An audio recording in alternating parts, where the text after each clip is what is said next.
sus manos y sus pies y reflejar su imagen. Vamos a abrir nuestras Biblias en la epístola del apóstol San Pablo a Filemón. Esta carta a Filemón es la carta más corta que Pablo ha escrito en el Nuevo Testamento. Solamente tiene 25 versículos. Y bueno, el tema de esta carta es la reconciliación. No la reconciliación entre Dios y los hombres, pero sí la reconciliación entre Filemón y su siervo, ¿no? que se había ido de su casa, Onésimo. Y es muy interesante porque habla pues un poco de ese corazón de Pablo, ¿no? Hacia todas las personas, incluso hacia un siervo, ¿no? Que estaba sometido a su amo, ¿no? Posiblemente esta carta fue escrita también y fue enviada por uno de los colaboradores de Pablo a Colosas, donde vivía ¿no? Filemón. Pero esta carta de Filemón es una carta personal para él, aunque seguramente luego la Iglesia lo escribió, ¿no? Entonces este Onésimo, el cual se habla, pues era como un esclavo fugitivo, ¿no? Era una persona que había salido de ese contexto de servicio, porque existía la esclavitud en aquella época, ¿no? En el Imperio Romano. Y bueno, la ley romana decía que si un esclavo se iba de casa, le espera la guillotina, la muerte. Y eso lo sabía, ¿no? Onésimo, pero bueno, él lo hizo, ¿no? Entonces Pablo intercede por Onésimo ante Filemón, que era su capataz o su jefe, ¿no? Y entonces la carta habla de que, bueno, que le reciba y que le pueda recibir no solamente como esclavo o como hermano, sino también como amigo, y que podría tener otro trato con él, ¿no? Trata un poco aquí Pablo del problema de la esclavitud en el Imperio Romano, y el Nuevo Testamento habla de esto, ¿no? Del problema de la esclavitud en el Imperio Romano, y cómo Pablo y algunos de los escritos que vamos a leer nunca promocionan la rebeldía, las armas, el tumulto contra aquellas personas que se estaban aprovechando del servicio de otros, sino que la exhortación es diferente. La exhortación es siempre glorificar a Dios en su estado personal, con su actitud y su comportamiento. Porque si habría habido alguna revuelta, y Pablo lo sabía, y si habría habido alguna revuelta, algo que había provocado un revuelo y que habrían cogido las armas, pues la mayoría de los cristianos y la Iglesia habría desaparecido. ¿Por qué? Porque el Imperio Romano habría caído pues de una forma fuerte sobre ellos, ¿no? Entonces, la rebelión armada nunca en la Biblia se habla de rebelión, de guerra, y de hecho Jesús dijo que el que coge espada morirá, ¿no? Las armas de nuestra milicia no son carnales, sino poderosas en Dios para destruir fortalezas. No siempre a través del tiempo todos lo han entendido, pero la lucha más que con armas es espiritual, y es con sabiduría de Dios para al final alcanzar los objetivos que era por liberar a los creyentes de esa situación de esclavitud, que había muchos creyentes que eran esclavos y que trabajaban para otros, ¿no? Entonces dice Filemón, la epístola a Filemón, dice versículo 1, Pablo, prisionero de Jesucristo, y el hermano Timoteo, al amado Filemón, colaborador nuestro, y a la amada hermana Apia, y Arquipo, nuestro compañero de milicia, y a la iglesia que está en su casa. Gracia y paz a vosotros de Dios nuestro Padre y del Señor Jesucristo. Pablo estaba prisionero, con muchas de las epístolas sabemos que estaba prisionero en Roma, estuvo 2 años ahí prisionero, escribió algunas epístolas, ¿no? Entre estas y cartas, entre estas de Filemón y también de Colosas. Dice que la iglesia que está en su casa. Pensando en esto, que lo que es la iglesia como local, donde los creyentes se empiezan a reunir, no hay escritos hasta el siglo III después de Cristo. La iglesia estaba en las casas, estaban en los hogares, y no iban a las sinagogas, lógicamente, ¿no? Sí que igual a predicar o a compartir, pero en las sinagogas no se reunían en casas. Había muchos grupos de hogares y familias que juntas oraban y buscaban a Dios, y ahí se compartía el Evangelio, ¿no? Y dice: doy gracias a mi Dios aquí, haciendo siempre memoria de ti en mis oraciones. Vemos que Pablo constantemente en las cartas ora por todas las iglesias, hermanos en particular, que están pasando diferentes circunstancias, y en este caso no se olvidó de Filemón, y le dice: siempre hago memoria de ti en mis oraciones. Dice: porque oigo del amor y de la fe que tienes hacia el Señor Jesús y para con todos los santos. O sea que Pablo tenía el oído bien puesto, y las referencias que los hermanos le enviaban, porque le interesaba la obra de Dios, le interesaba cómo iban las personas, ¿no? Cómo les estaba aconteciendo. Entonces estaba escuchando que este Filemón era un hermano pues que participaba, ¿no? Que tenía amor al Señor Jesús, que tenía amor a los santos, o sea, que amaba a la iglesia. Y luego sigue diciendo el 6, que es un versículo que a mí siempre me llamó la atención cuando empecé a leer la palabra de Dios. Este versículo siempre ha sido algo que el Señor me ha hablado mucho en relación a que, para que la participación de tu fe sea eficaz. Diciendo Filemón, la participación de tu fe sea eficaz. Qué interesante es que la participación de la fe de cada individuo, de cada creyente, puede ser eficaz en el lugar y en la forma de expresar esa fe, en cualquier tipo de servicio, ¿no? Y la actitud. Qué importante la participación de nuestra fe. Le dice: para que la participación de tu fe sea eficaz en el conocimiento de todo el bien que está en vosotros por Cristo Jesús.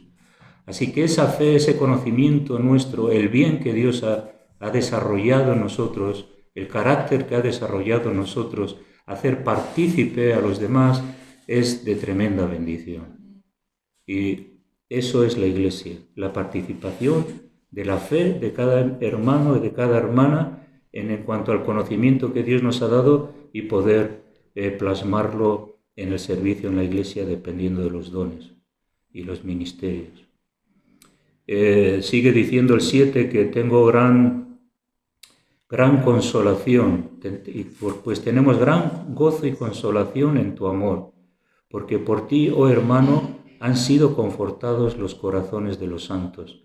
O sea, este Filemón tenía un buen testimonio, y Pablo estaba gozoso, y esa actitud de este Filemón le consolaba, le animaba, y de su amor por ti, hermano.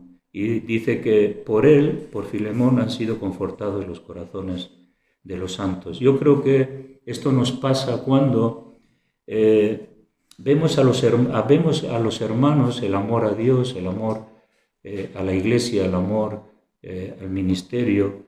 Cuando vemos que hay hermanos que se preocupan por otros y les consuelan y les animan, eso realmente conforta nuestro corazón. Igual tú no lo haces, pero tú ves que hay otro que hace, y eso te anima, te conforta, porque ves ese espíritu de edificación, ves ese espíritu de preocupación y desde luego Pablo dentro de la cárcel se gozaba y se consolaba en que había hermanos fieles que confortaban los corazones de los demás y podían ser útiles también para los demás, ¿no?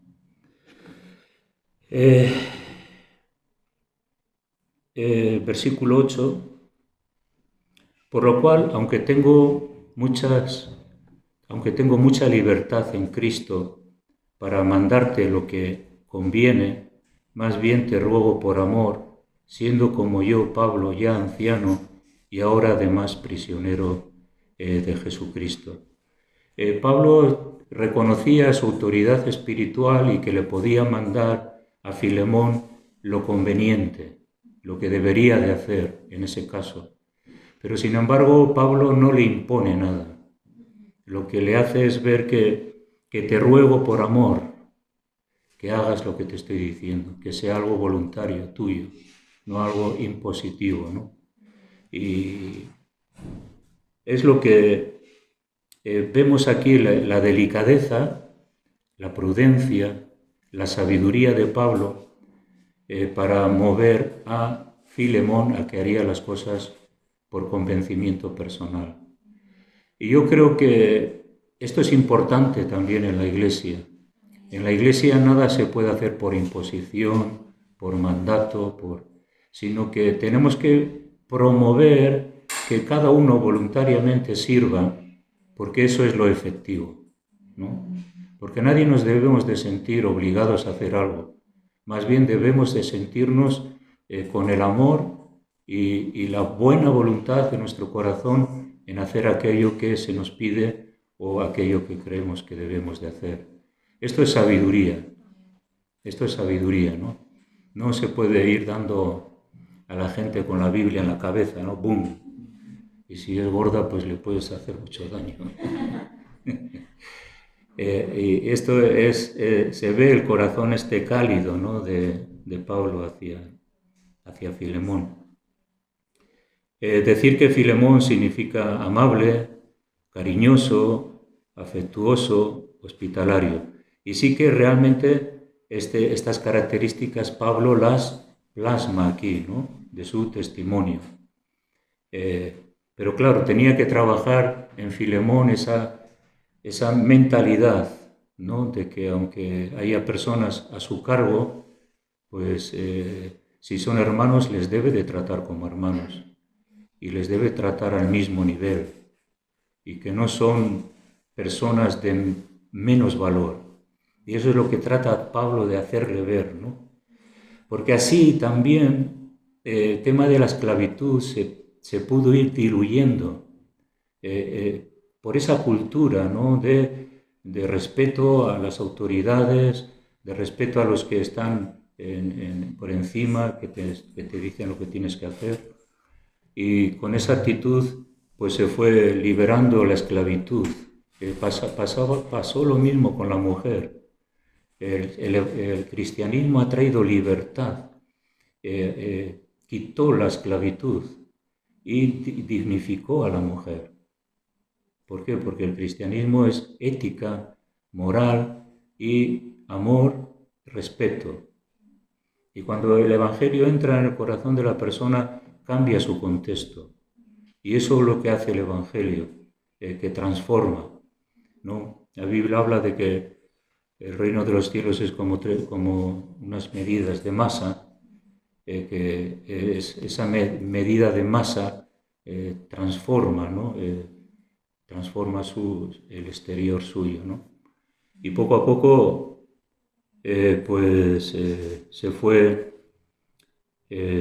se enseñó eso, ¿no? La importancia de someterse a las autoridades, no rebelarse y demostrar que hay un Dios en un corazón que sirve y que ama. Y desde luego que eso se darían cuenta, ¿no? Porque se ve que también algunos esclavos eran personas violentas, personas insumisas, personas rebeldes, personas que traían problemas a sus amos. En este caso, era Onésimo, porque Onésimo también se llevó algo, le robó algo, le quitó algo a Filemón. Entonces vemos las características, ¿no? Ahora, cuando una persona ve un siervo amoroso, comprensivo, respetuoso, la persona que le mira dice, aquí hay algo diferente, no cabe duda, ¿no? Alguien que no le miente, alguien que no manipula nada, y todo eso transfiere el respeto que al final pues, se debe tener para Dios.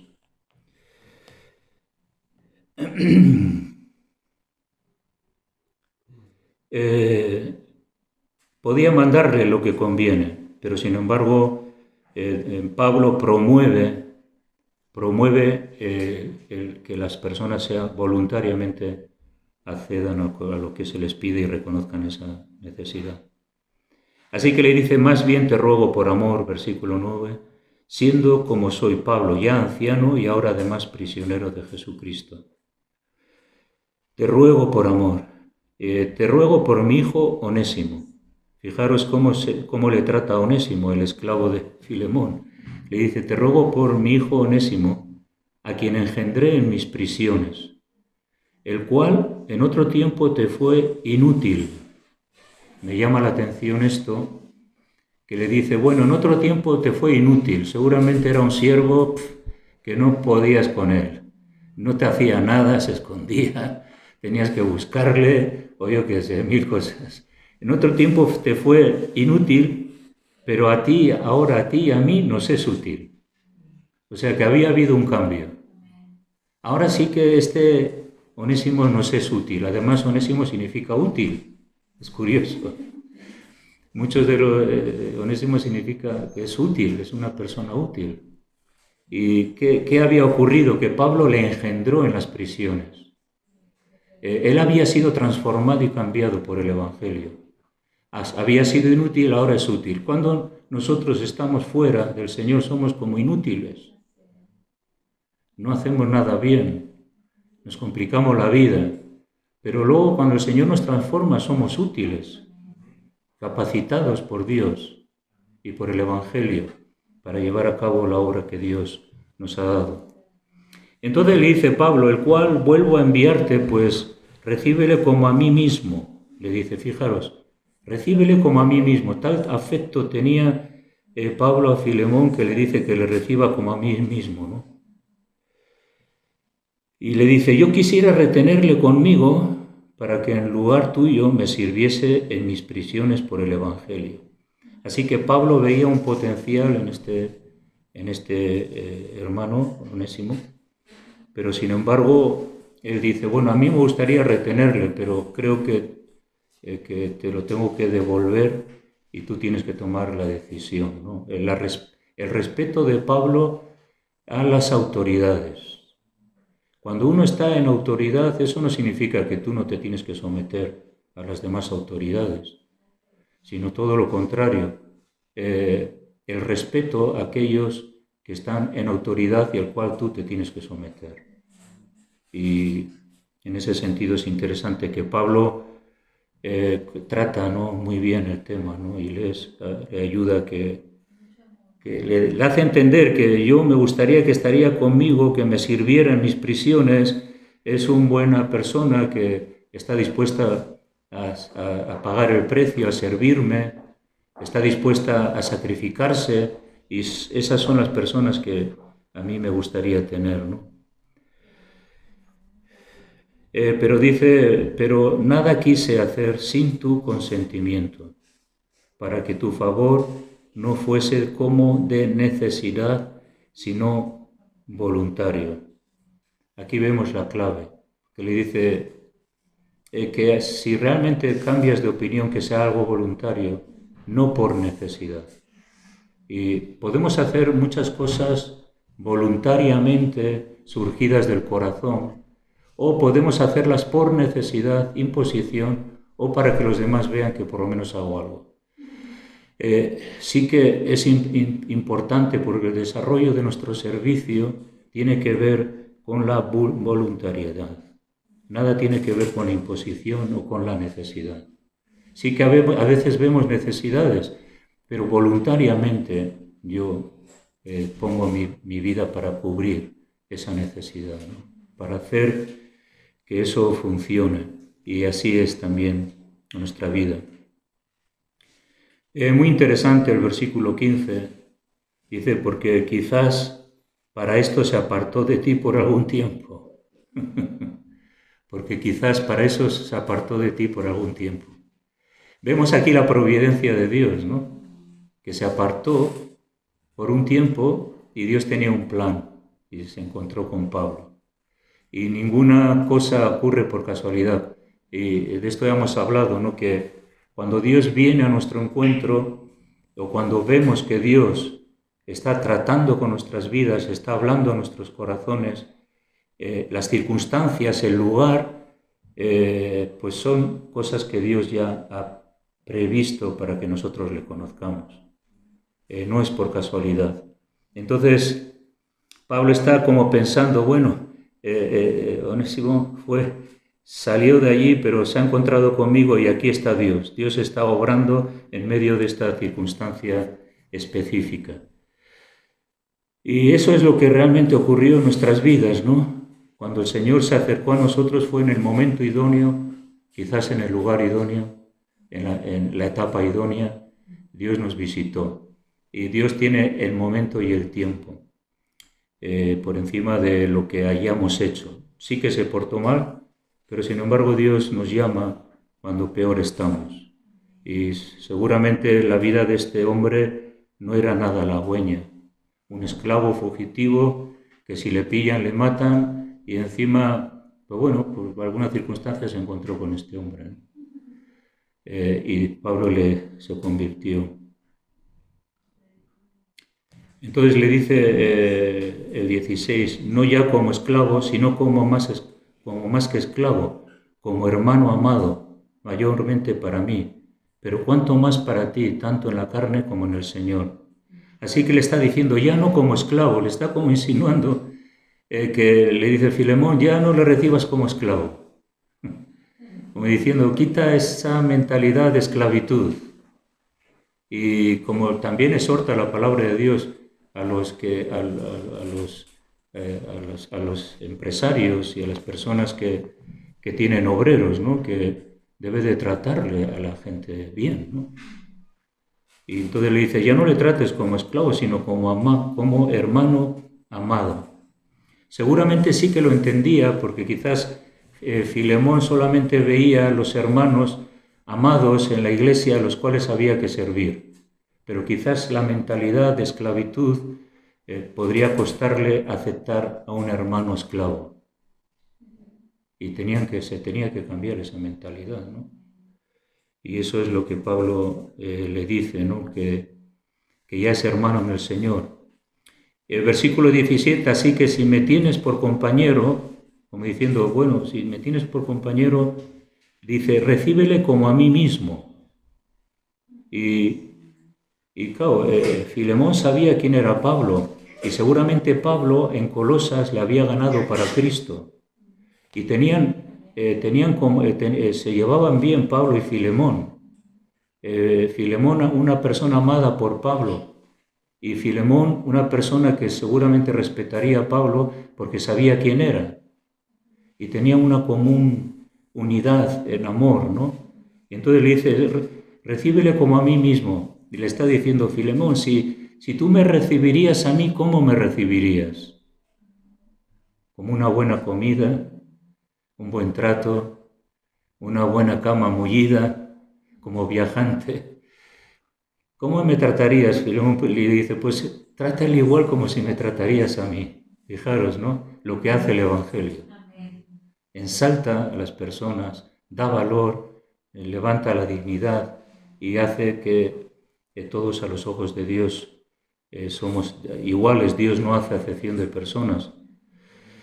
Y le dice el 18, y si en algo te dañó o te debe, porque posiblemente sabía que algo le había robado para mantenerse durante el viaje, si algo te dañó o te debe, ponlo a mi cuenta, yo Pablo lo escribo de mi mano, yo lo pagaré. por no decirte que aún tú mismo te me debes también a mí. Así le está diciendo, yo te lo voy a pagar si algo te esto. Fijaros hasta qué punto Pablo se interpone en favor de este hombre saldando su deuda. Y esto nos habla del Señor Jesús, que se interpuso entre nosotros y pagó el precio de nuestra deuda. ¿La deuda de qué? Tiene que ver que Él murió por nuestros pecados para nuestra salvación. Por lo tanto, esto solo lo puede hacer el amor, porque de tal manera amó Dios al mundo que ha dado a su Hijo unigénito, para que todo aquel que en Él cree no se pierda, mas tenga vida eterna. De tal manera amó. El amor hace estas cosas y Pablo dice que él mismo lo pagaría, aunque le está diciendo, bueno, tú también me debes cosas, ¿eh? Así que no se te olvide, como esperando, ¿no?, que le perdonaría, ¿no?, lógicamente.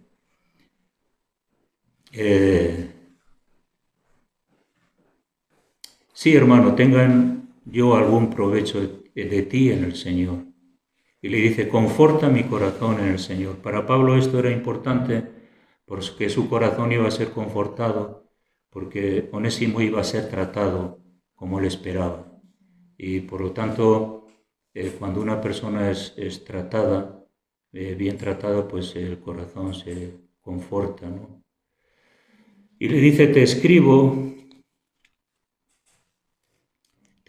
confiando en tu obediencia, sabiendo que harás aún más de lo que yo te digo.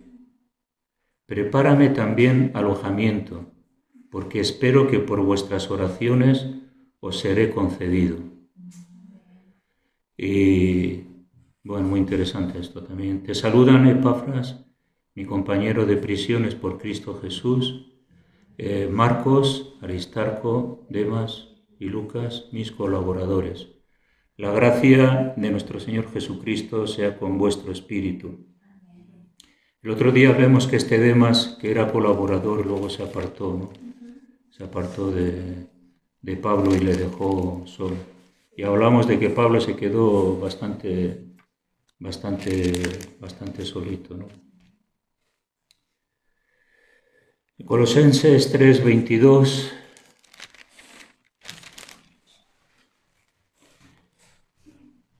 nos habla un poco de estas características de los deberes sociales, y aquí habla un poco de los siervos. Dice, Pablo está aquí hablando y dice a los siervos, obedeced en todo a vuestros amos terrenales, no sirviendo al ojo como los que quieren agradar a los hombres, sino con corazón sincero, temiendo a Dios.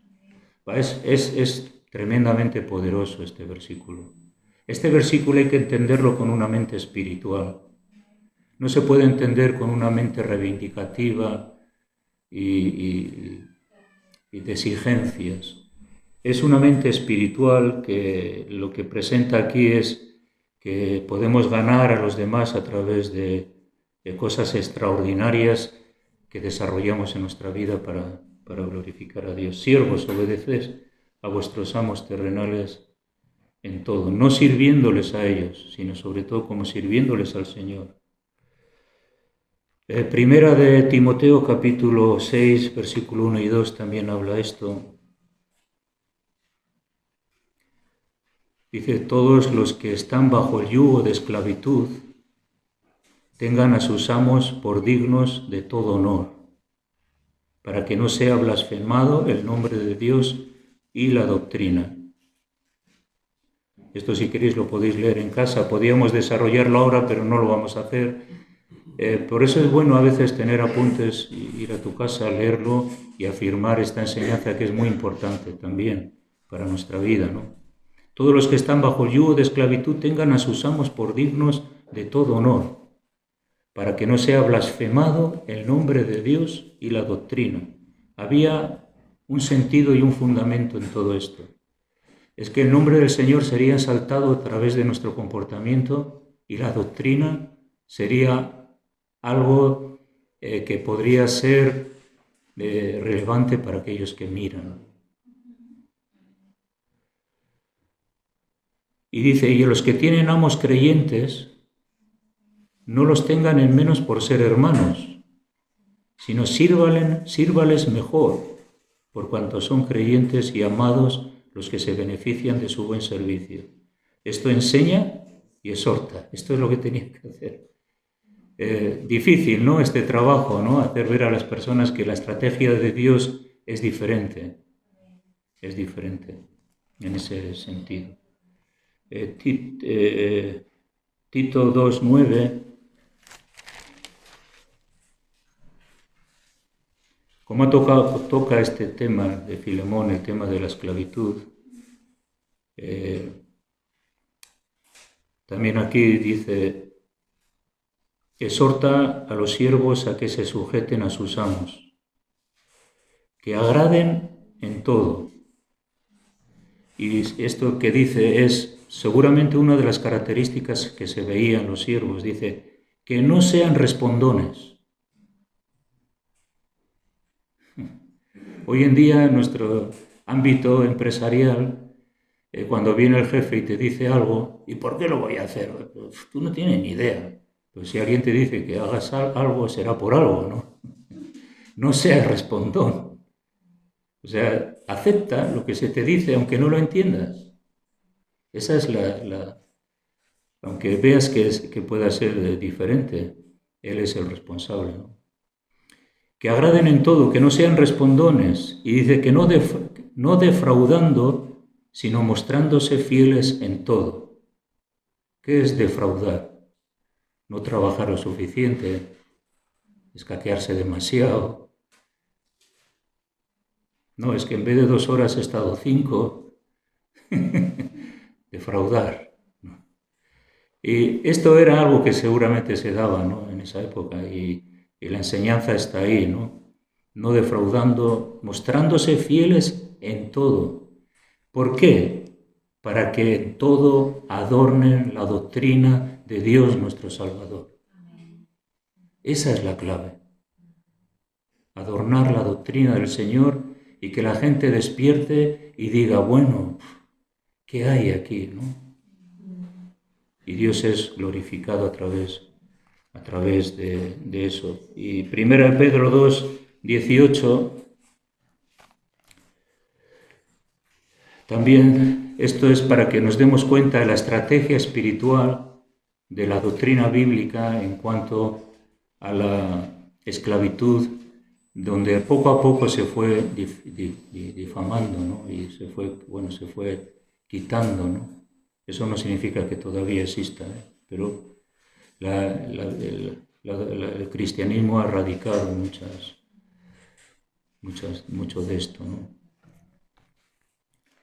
1 Pedro 2:18 dice, criados, estad sujetos con todo respeto a vuestros amos, no solamente a los buenos y afables. Yo creo que todos hemos tenido personas que les hemos tenido que servir, trabajar, sobre todo personas que están en autoridad en nuestras empresas, a las cuales les tenemos que obedecer y hacer lo que se nos dice. Qué hermoso es el jefe bueno, afable, que te saluda, ¿no? Que te dice, bueno, luego tomamos algo, te invito a comer, fuera y tal. Eres un buen trabajador. Bueno, con eso sí cumplimos, ¿no? Pero dice, no solamente a los buenos y afables, sino también a los difíciles de soportar. Madre mía, lo que nos pide el Señor, Porque esto merece aprobación. Si alguna causa de la conciencia delante de Dios sufre molestias, padeciendo injustamente, porque sí que es verdad que a veces se padece injustamente. Se puede abusar de lo que es la autoridad cuando estamos trabajando, ¿no? Si alguno sufre molestias padeciendo injustamente, pues qué gloria es si pecando sois abofeteados y lo soportáis. Mas si haciendo lo bueno sufrís y lo soportáis, esto ciertamente es aprobado delante de Dios.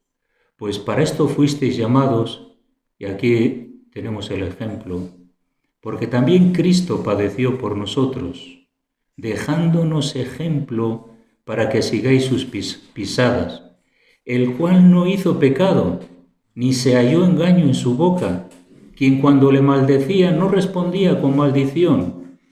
Cuando padecía, no amenazaba, sino encomendaba la causa a aquel que juzga justamente. Jesús no amenazó a nadie.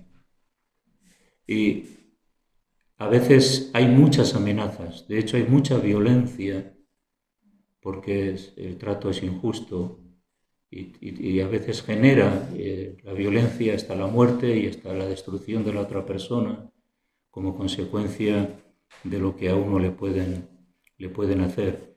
Pero tenemos el ejemplo en Jesús y en esto sí que realmente tenemos que mirar al Señor cuando Él padecía, sufría, se encomendaba, porque luego sigue diciendo: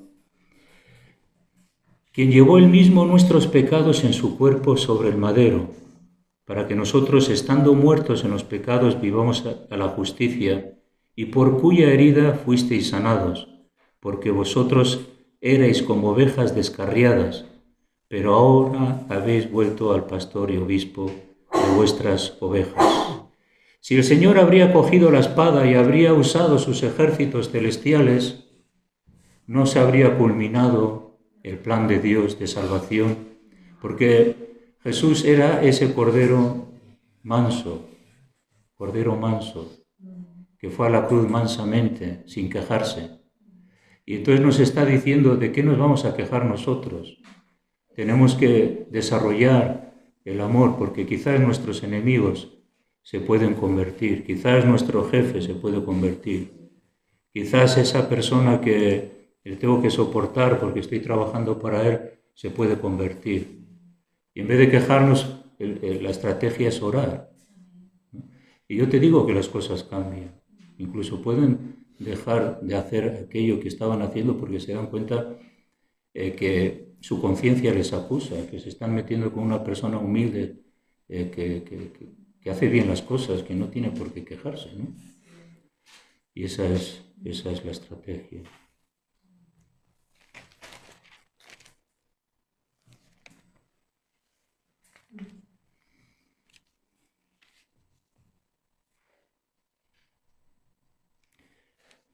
Romanos 6, 17, y vamos terminando.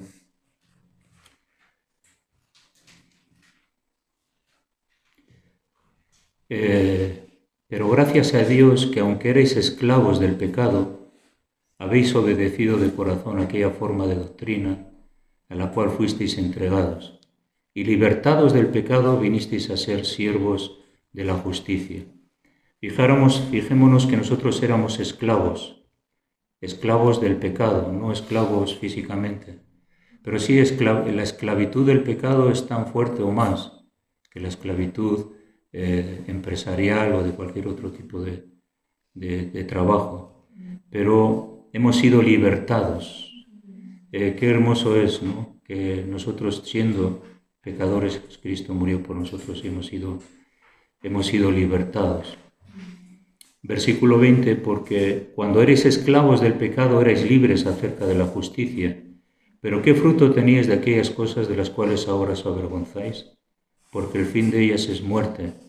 Mas ahora que habéis sido libertados del pecado y hechos siervos de Dios, tenéis por vuestro fruto la santificación y como fin la vida eterna. La libertad de los esclavos de la época significaba libertad para desarrollar su vida sin estar sometido a nadie. Eso es dignidad, ¿no?, para las personas. En el Antiguo Testamento se habla mucho sobre la esclavitud, y también hay leyes cómo tratar a los esclavos. Los esclavos en el Antiguo Testamento, según la ley de Moisés, vivían bien. Eran esclavos y cuando pasaba un tiempo podían seguir o podían salir libres, ¿no? Pero el Señor a nosotros nos ha libertado de la esclavitud del pecado.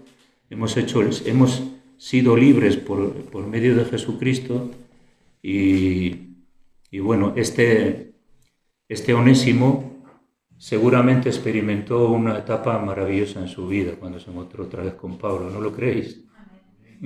seguramente que le libertó, yo qué sé, le hizo consejero, le hizo segundo de a bordo, o yo qué sé, le libertó, ¿no? Y de alguna forma nosotros tenemos que ver en esto, pues que necesitamos ver a los demás también libertados del pecado y libres de la opresión del diablo, para que vivan una vida en libertad. Amén. Muy bien. Déjanos ver